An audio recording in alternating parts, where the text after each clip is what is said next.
F1 fans, what a weekend. The Chinese GP just wrapped up and oh boy, it was an absolute roller coaster. Not only was this the first sprint race weekend of 2025, but it also gave us some of the most jaw-dropping headlines and drama we've seen this season. From sprint quali chaos to Ferrari's classic Ferrari moments, this race had it all. And let's not forget, China is a very different track compared to Australia, which made things even more unpredictable. So in today's video, we're diving into a full weekend mean review of the Chinese GP. We'll break down the important moments from sprint quali, the sprint race, main quali, and of course the race itself. And trust me, there's plenty to talk about. Did you see Ferrari's disaster class? Both cars got disqualified after the race because of a technical infringement. I mean, come on, Ferrari, how do you mess up that badly? It's like they're trying to make Plan F a permanent thing. But it wasn't all about Ferrari. McLaren was on fire this weekend, with Lando Norris pulling off some insane overtakes and Oscar Piastri showing why he's one of the most exciting young talents on the grid. And let's not forget Red Bull's junior team, Racing Bulls. They were surprisingly dominant, proving that the Red Bull program is still a force to be reckoned with. Meanwhile, Max Verstappen is out here trying to carry Red Bull on his back. Liam Lawson, on the other hand, is struggling big time. He's been dead last in pretty much everything this season, and honestly, it's starting to look like his contract might not survive much longer. Poor guy. It's tough out there when you're up against Max. So grab your popcorn because this is going to be a fun one. Alright, F1 fans, let's dive into the sprint weekend madness at the Chinese GP. And trust me, it was packed with drama, surprises, and some questionable trophy designs, but we'll get to that later. First up, sprint quali. Lewis Hamilton, after struggling in Australia, showed up in China with a vengeance. The man was on fire. He grabbed his first ever pole position in a Ferrari. Max Verstappen lined up P2 and everyone immediately started flashing back to 2021. You know, that iconic season where Lewis and Max went wheel to wheel like their lives depended on it. And let's be real, Louis is one of the few drivers who knows how to handle Max in turn one. He doesn't care. If there's a gap, he's taking it. So, when the sprint race started, Lewis did exactly what we expected. He covered off Max beautifully into turn one, just like the good old days. Once he got into clean air, Lewis pulled away, and Ferrari looked fast. Meanwhile, Max started struggling with his tires, and that's when Oscar Piastri decided to join the party. The young Aussie put on a masterclass, battling Max in some spectacular wheel-to-wheel action. In the end, Oscar got past Max and secured P2, while George Russell was too far ahead for Max to catch, leaving the Dutchman to settle for P3. But let's talk about those trophies for a second. What even were those? They looked like someone took a disc, spray-painted it gold and called it a day. I mean, come on, China. You can do better than that. Now, let's talk about the rest of the field. Lando Norris had a rough start, losing 3 positions on lap 1 after going onto the grass at turn 14. He dropped all the way down to P9 and could only recover to P8 by the end. Not his best weekend, but hey, even the best have off days. And then there's Liam Lawson. Oh, Liam. The guy is driving a Red Bull, but he's been dead last in pretty much everything this season. In the sprint race, he was down in P18, had multiple collisions, and just looked completely out of his depth. At this rate, his contract might not survive much longer. Tough times for the Kiwi. But the real chaos came on the final lap. Jack Doohan decided to channel his inner Mad Max and took out both Saubers in one move. It was like he thought he was playing bumper cards instead of racing in F1. Flavio Briatore might want to start looking at Franco Colapinto as a replacement because Doohan should be very concerned about his seat right now.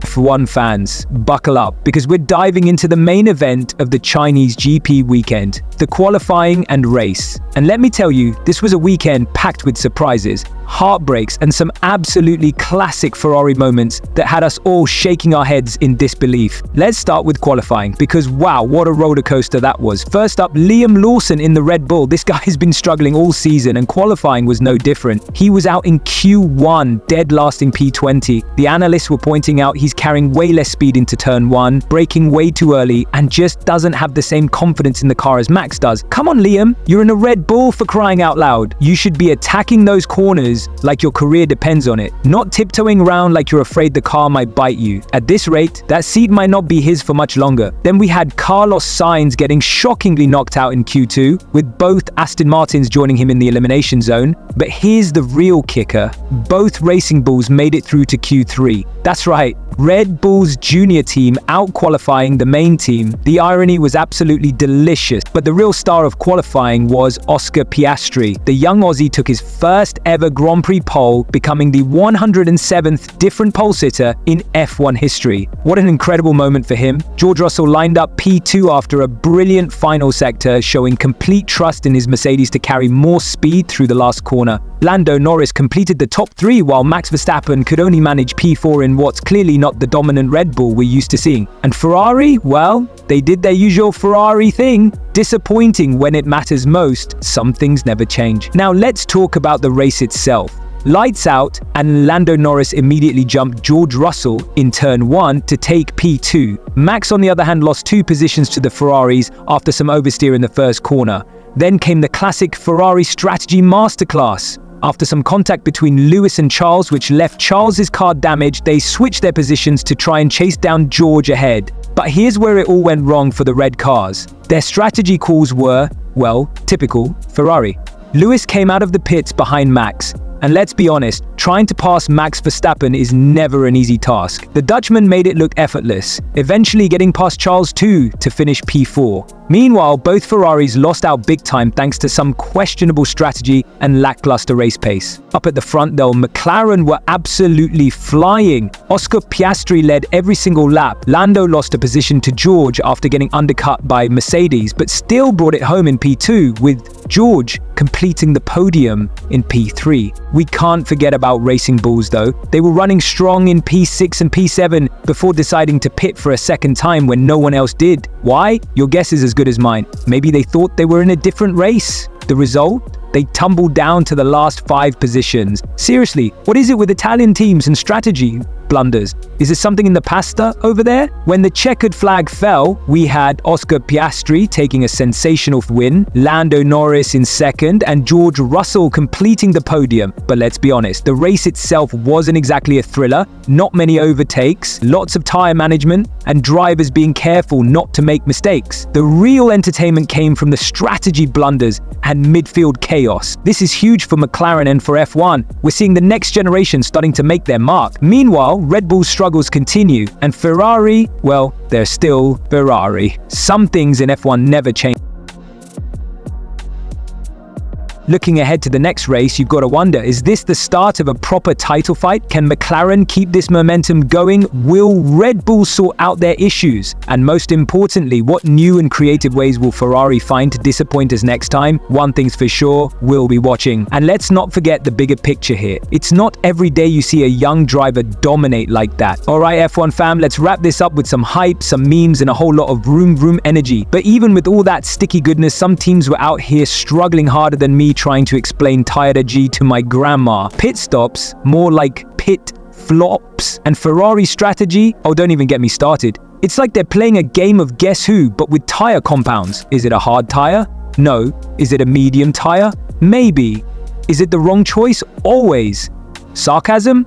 Absolutely. Facts, you bet. But you know what? I loved this race. It was chaos. It was drama. It was everything we live for in F1. And now we're heading to Suzuka. Oh my gosh, if this race was a banger, Suzuka is going to be a full-blown fireworks show. High-speed corners, insane overtakes, and the iconic spoon curve. This track is like the Michael Jordan of circuits. It's legendary, it's iconic, and it always delivers. Plus, with the championship battle heating up, you know the drivers are going to bring their A game. So, my predictions? Max Verstappen is going to be out for blood after whatever happened this weekend. We all saw it. Lewis Hamilton? Man's got a fire lit under him and he's not slowing down. And let's not forget about the midfield. Aston Martin and Alpine are all ready to throw hands for those precious points. Oh, and don't sleep on Yuki Tsunoda racing at home in Japan. Dude's going to have the crowd behind him like a superhero in their origin story. And let's be real, Suzuka always gives us that moment, you know the one, where the cars are flying through the air says like they're on rails, and you're sitting there wondering how physics even works. It's going to be lit, so grab your popcorn, charge your devices, and get ready for what's shaping up to be one of the best races of the season.